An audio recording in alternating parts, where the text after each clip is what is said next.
السلام علیکم ورحمۃ اللہ وبرکاتہ۔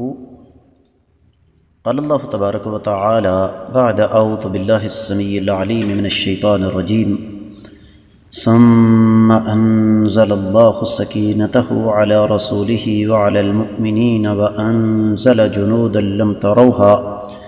وعذب الذین کفروا وذلک جزاء الکافرین۔ معزز خواتین و حضرات، اللہ مالک العلام رب ذو الجلال والاکرام کی توفیق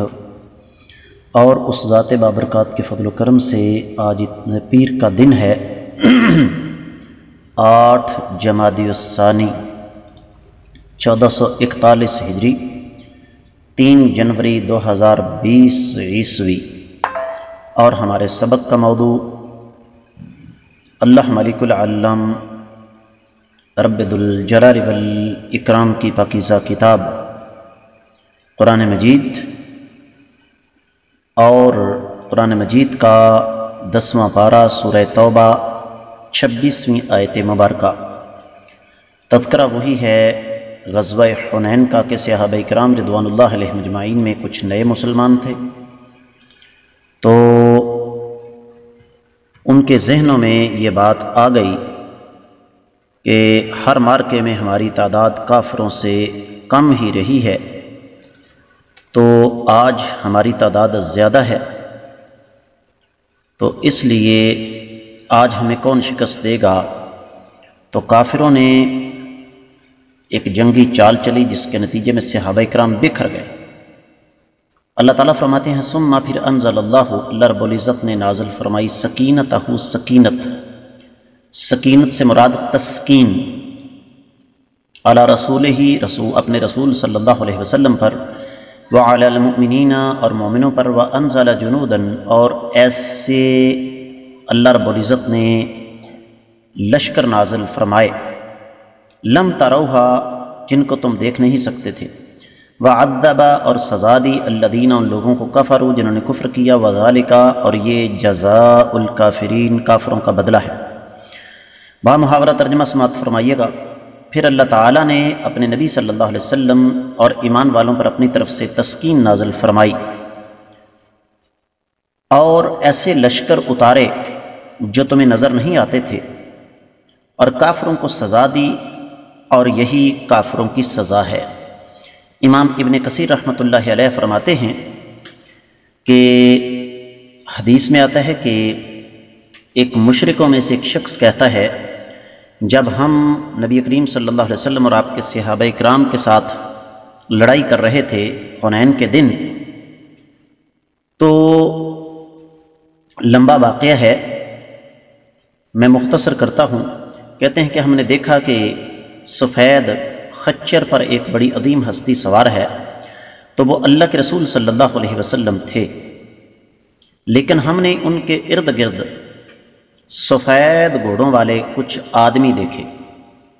تو اللہ کے نبی صلی اللہ علیہ وسلم کی زبان سے جب یہ الفاظ ادا ہوئے کہ شاہت الوجوہ ارجعوا، تو کہتے ہیں کہ ہمیں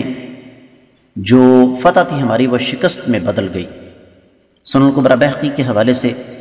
ایک روایت سیدنا عبداللہ بن مسعود رضی اللہ تعالیٰ عنہ کے واسطے سے نقل فرمائی ہے ابن کثیر رحمۃ اللہ علیہ نے، فرماتے ہیں کہ میں آقا علیہ الصلوۃ والسلام کے ساتھ تھا، تو جب اچانک حملہ ہوا تو صحابہ کرام بکھر گئے، مہاجرین اور انصار میں سے 80 آدمی آقا علیہ السلام کے ساتھ رہ گئے، ان میں بھی تھا۔ ہم ڈٹے رہے، اور ہم وہ لوگ تھے جن پر اللہ تعالیٰ نے تسکین جو ہے وہ نازل فرمائی۔ اسی طریقے سے اللہ کے رسول صلی اللہ علیہ وسلم نے اس موقع پر خود یہ ارشاد فرمایا کہ مجھے مٹی کی مٹھی پکڑاؤ، تو جب آقا علیہ الصلوۃ والسلام کو مٹھی پکڑائی گئی تو آپ نے وہ پھینک دیا، اور آپ نے فرمایا مہاجرین اور انصار کہاں ہیں؟ تو فرمایا وہ تو چھپے ہوئے ہیں، تو فرمایا ان کو آواز دو، تو آئے، اور انہوں نے پھر کافروں کے خلاف ڈٹ کر مقابلہ کیا، تو کافر جو ہیں وہ بھاگ گئے۔ اسی طریقے سے شیبہ بن عثمان کہتے ہیں کہ میں نے آقا علیہ الصلوۃ والسلام کو دیکھا غزوہ حنین کے موقع پر، اور لمبا واقعہ ہے، ابن کثیر رحمۃ اللہ علیہ نے اس کی پوری تفصیل بیان کی ہے، لیکن میں یہاں صرف مختصر بیان کرتا ہوں۔ وہ فرماتے ہیں کہ اللہ کے رسول صلی اللہ علیہ وسلم باقاعدہ آواز دے رہے تھے، اور آواز کیا دے رہے تھے؟ یا شیب ادنو منی، اور شیب نام کا کوئی آدمی ارد گرد موجود نہیں تھا۔ بعض روایات میں آتا ہے کہ شیب سے مراد یہاں شیبہ ہے، جو کہ مصعب بن شیبہ کے والد تھے۔ اور اس حوالے سے پھر ابن کثیر رحمۃ اللہ علیہ نے کافی سارے واقعات یہاں پر نقل فرمائے ہیں کہ اللہ رب العزت نے کس طرح آسمان سے فرشتے نازل فرمائے۔ اور یہ میں آپ کی خدمت میں یہاں عرض کر دوں کہ یہ جو فرشتوں کے نزول کا سلسلہ ہے، اس کا تعلق صرف اور صرف غزوہ حنین کے ساتھ ہی نہیں ہے، بلکہ اللہ تعالیٰ آج بھی اپنے بندوں کی مدد فرماتے ہیں۔ دیگر کتب تفاسیر کا جائزہ لیا جائے تو اہل علم یہ فرماتے ہیں کہ سکینت سے مراد یہاں سکون اور ثابت قدمی ہے، اور اللہ تعالیٰ نے یہ تسکین صرف آقا علیہ صلاۃ والسلام پر نازل نہیں فرمائی بلکہ صحابہ کرام پر بھی نازل فرمائی، جس کی وجہ سے ان کا خوف جو ہے وہ ختم ہو گیا، اور وہ دوبارہ پلٹ کر آئے، اپنی صفوں کو انہوں نے درست کیا۔ اور اللہ کے رسول صلی اللہ علیہ وسلم کی جو سواری تھی یعنی خچر، اس کو تمام کے تمام صحابہ کرام نے پھر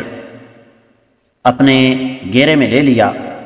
اور ڈٹ کر کافروں کا مقابلہ کیا۔ اب جب انسان اللہ تعالیٰ کی عطا کردہ توفیق سے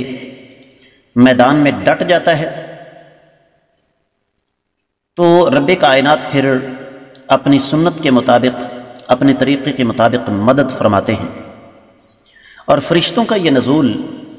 دراصل دو مقاصد کے لیے تھا، ایک تو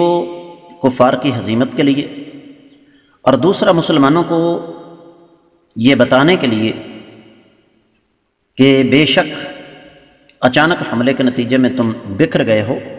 لیکن اب تم نے صفیں درست کر لی ہیں تو رب کائنات تمہاری مدد کر رہے ہیں۔ رہا یہ مسئلہ کہ وعذب الذین کفروا، اللہ تعالیٰ نے کافروں کو سزا دی، وہ سزا کی دو قسمیں تھیں بلکہ تین، قتل بھی، گرفتاری بھی، اور علاقوں پر حملہ بھی۔